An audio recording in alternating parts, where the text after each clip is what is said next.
Hi, to disable unlocking sounds of your Samsung Galaxy S25, you will need to open Settings and from here find the tab Sounds and Vibration.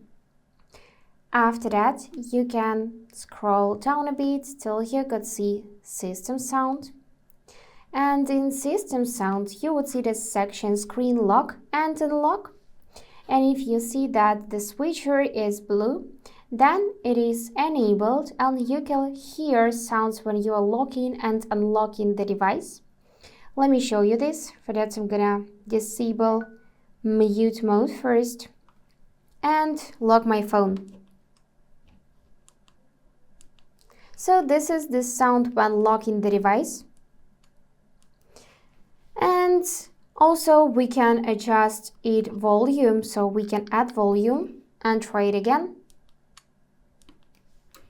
So yeah, basically here it is. If you want to disable screen lock and unlock, you need to tap on the switcher and now it will make no sound. And that's it for today. If you found this video helpful, please subscribe, like and comment. And I wish you all the best. Bye bye.